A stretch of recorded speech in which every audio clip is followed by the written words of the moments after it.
Mi nombre es Gabriel Sosa, estudiante de Terapia Ocupacional tercer semestre de la Universidad Metropolitana, y hoy les vengo a hablar sobre el trastorno por consumo de sustancias, con mi grupo que está compuesto por Mariana Bedoya, María José Bolaño, David Cantillo, María Alejandra Núñez, María Ángel Peña y mi persona.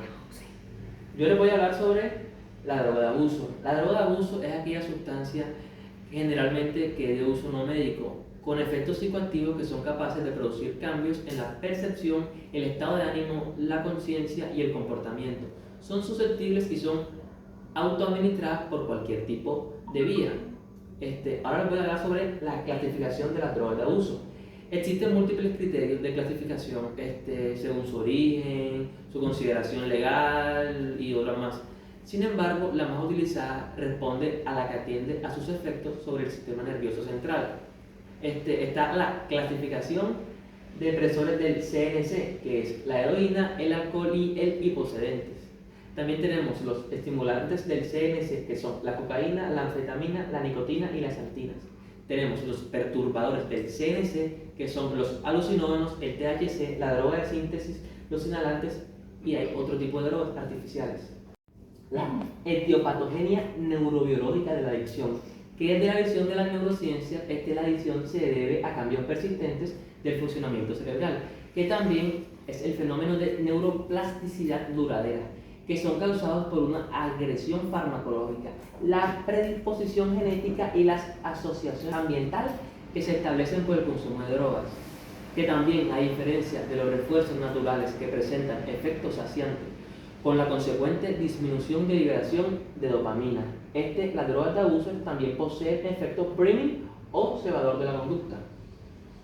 Tenemos la epidemiología, que es la prevalencia del consumo de sustancias.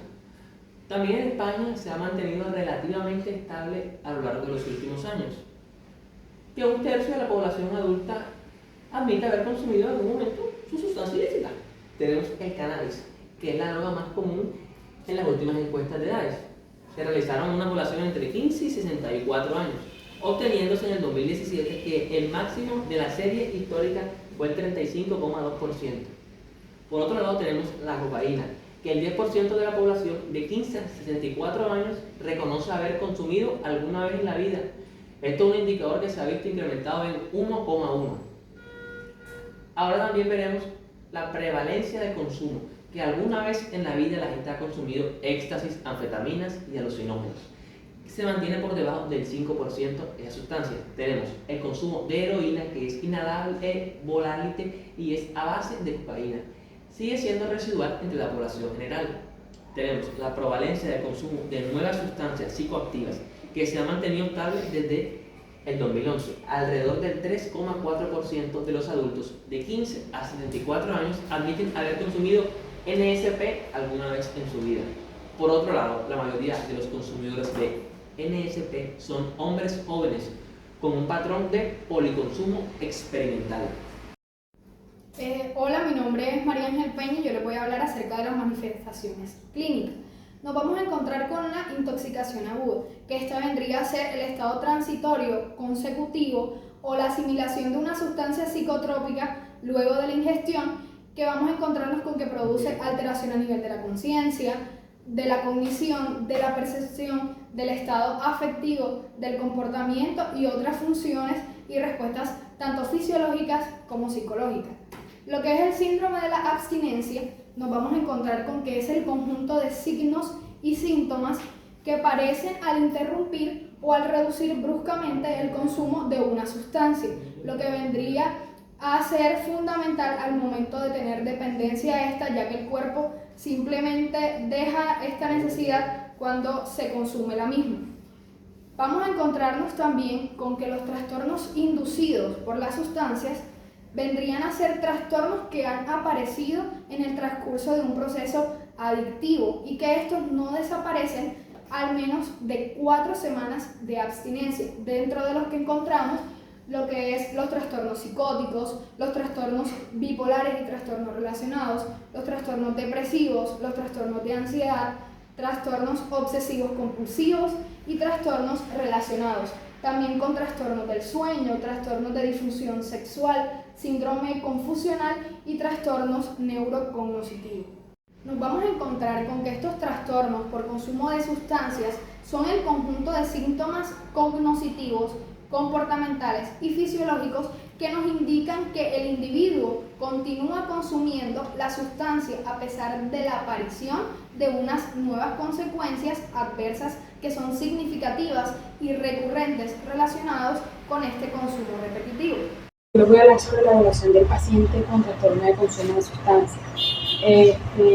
Bueno, identificar un paciente con este tipo de trastorno no resulta nada fácil, pues la mayoría de estos tienen diversas manifestaciones clínicas, a menudo son atípicas, y también lo que hace que estas personas no oculten su diagnóstico o mientan sobre esto es el rechazo social. Entonces se debe hacer una excelente anamnesis para detectar o tener un satisfactorio diagnóstico. Debemos tener en cuenta diferentes aspectos. Lo primero que se debe hacer es identificar al paciente y determinar su riesgo de consumo, si es moderado, si es alto, si es bajo. También se debe hacer un historial clínico, pero este se debe hacer a nivel psicosocial. Se debe también tener en cuenta los antecedentes familiares. Si existen estos antecedentes familiares, debemos investigar un poco más y saber edad de inicio, edad de habituación, si lo dejó, cuánto tiempo en abstinencia. Debemos también valorar el estado mental, si existen fenómenos alucinatorios, trastornos cognitivos, alteraciones del estado de ánimo.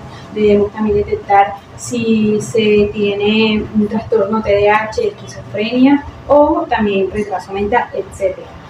También se debe tener en cuenta la situación social, donde vive, con quién vive, problemas legales, problemas en el trabajo, etc.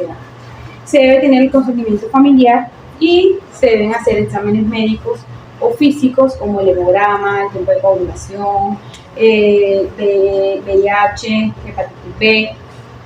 También les voy a hablar sobre el historial natural y de evolución.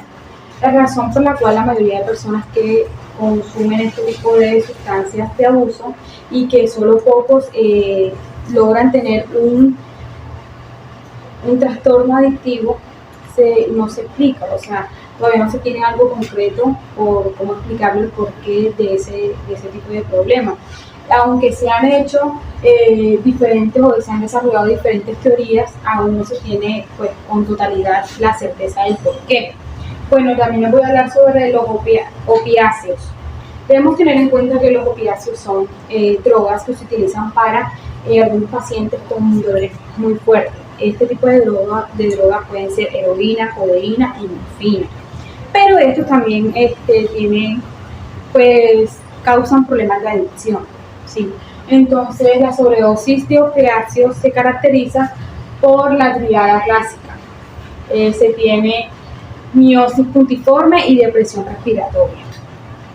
Bueno, esto es un cuadro grave, bastante grave, y se requiere atención médica urgente, porque esto puede comprometer la vida del paciente.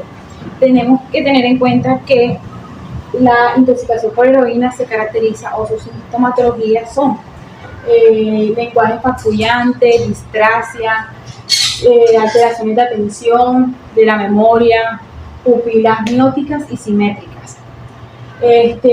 También debemos tener en cuenta que esto depende de qué tanto se consume o cuál es la habituación de este paciente con este tipo de drogas. Bueno, la supresión de opicio provoca de 8 a 36 horas de la aparición del temido síndrome de abstinencia a opiáceos. Su intensidad, como lo había dicho antes, depende de la cantidad de consumo, qué tan habitual lo hace el paciente, la tolerancia desarrollada, también el tiempo transcurrido desde que el paciente consume este tipo de drogas. Bueno, mi nombre es David Cantillo. Yo les voy a hablar acerca de los manejos terapéuticos. Existen dos tratamientos diferentes para abarcar de manera médica los trastornos por consumo de opiáceos. La modalidad orientada a la abstinencia, que esta se puede hacer de manera ambulatoria o en el régimen hospitalario, siempre y cuando sea para controlar la sintomatología de la abstinencia. Esta se puede hacer con dos tipos de tratamientos, que son sintomáticos o agonistas opiáceos. Vamos a encontrar también los que son los tratamientos sintomáticos. Si la desintoxicación se realiza en un régimen hospitalario, tenemos la posibilidad de desensibilizar de manera rápida los receptores opiáceos. ¿De qué forma? Suministrando precozmente naltrexonas, y a esto es a lo que se le conoce como una desintoxicación rápida.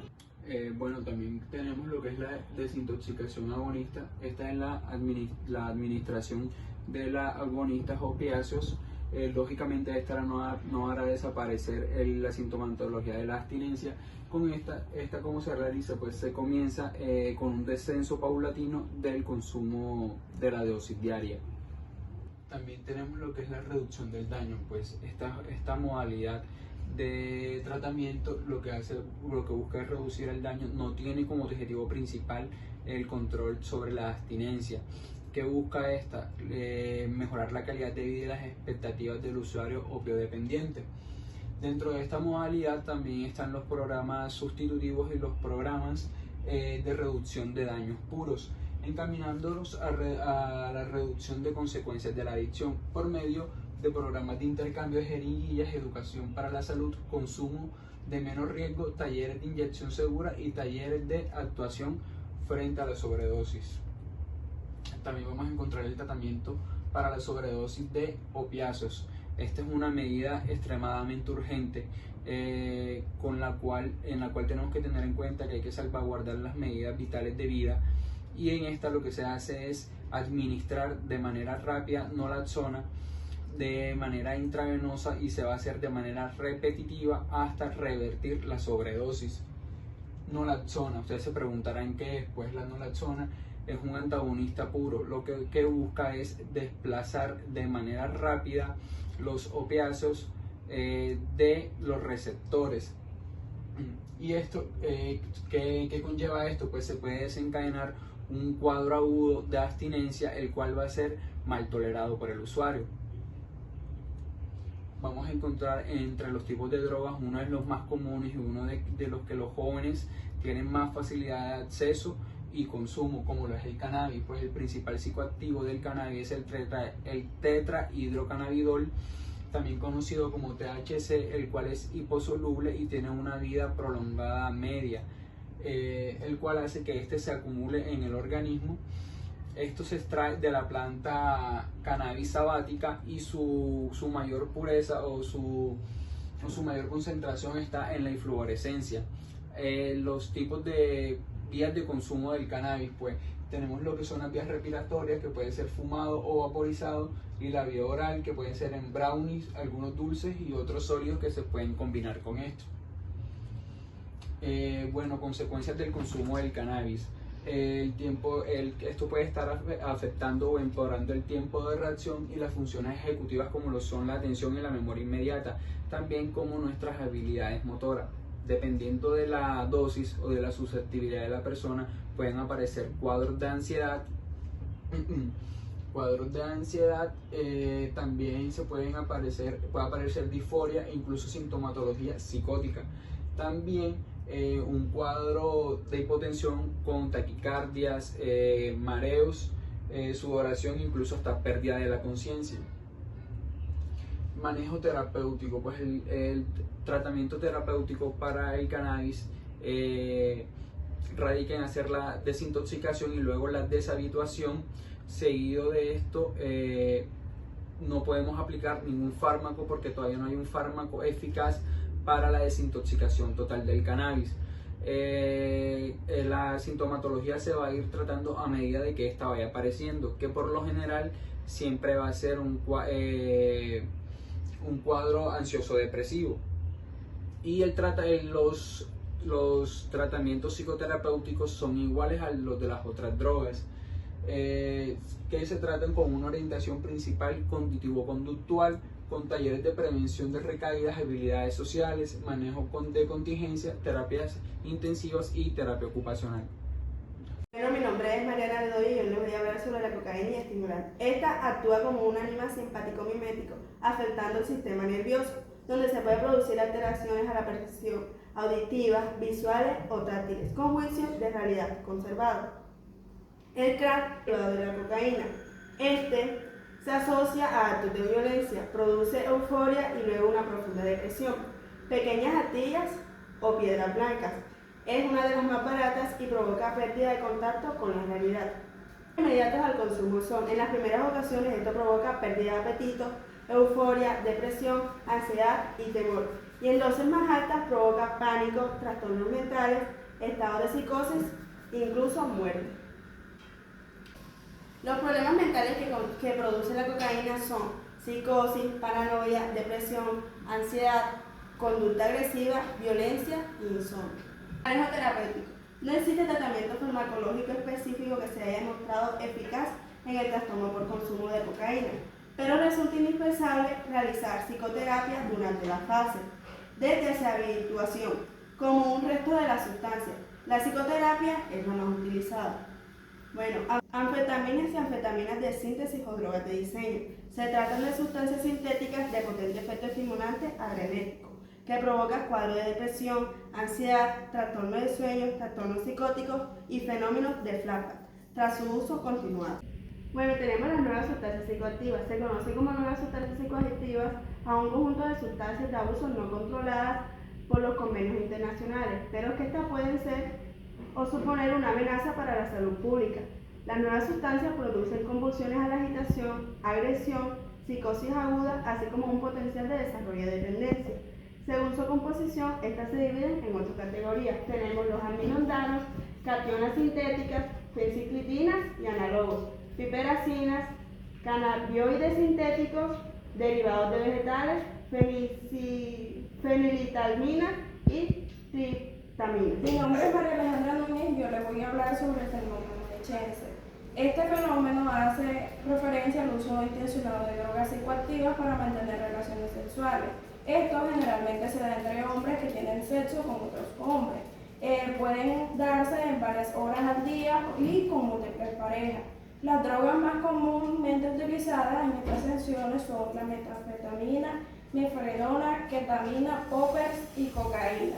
Manejo terapéutico. El manejo terapéutico puede incluir terapia cognitiva conductual para abordar las conductas adictivas, terapia de apoyo emocional que sirve para las preocupaciones ocultas y los medicamentos. Estos sirven para ayudar a controlar impulsos. Una vez más, el tratamiento farmacológico, sea sintomático, resulta imprevisible y el tratamiento psicológico. El tratamiento integral y multidisciplinar. Esto implica la colaboración de varios profesionales de la salud. Abordan el uso de drogas como las conductas sexuales de riesgo. Las prestaciones terapéuticas incluyen redes de tratamientos ambulatorios y residenciales, como pueden ser hospitales, comunidades terapéuticas y pisos de apoyo. Esto se trabaja desde un punto de vista biosocial, diseñando planes de intervención individualizados mediante un equipo multidisciplinar con multiplicidad de programas y talleres para cubrir las diferentes necesidades de los pacientes. Las responsabilidades éticas. Estas responsabilidades se dan en torno al Chense y se centran en el respeto mutuo, la toma de decisiones informadas y la atención compasiva y afectiva a aquellos que estén involucrados en esta práctica del Chense.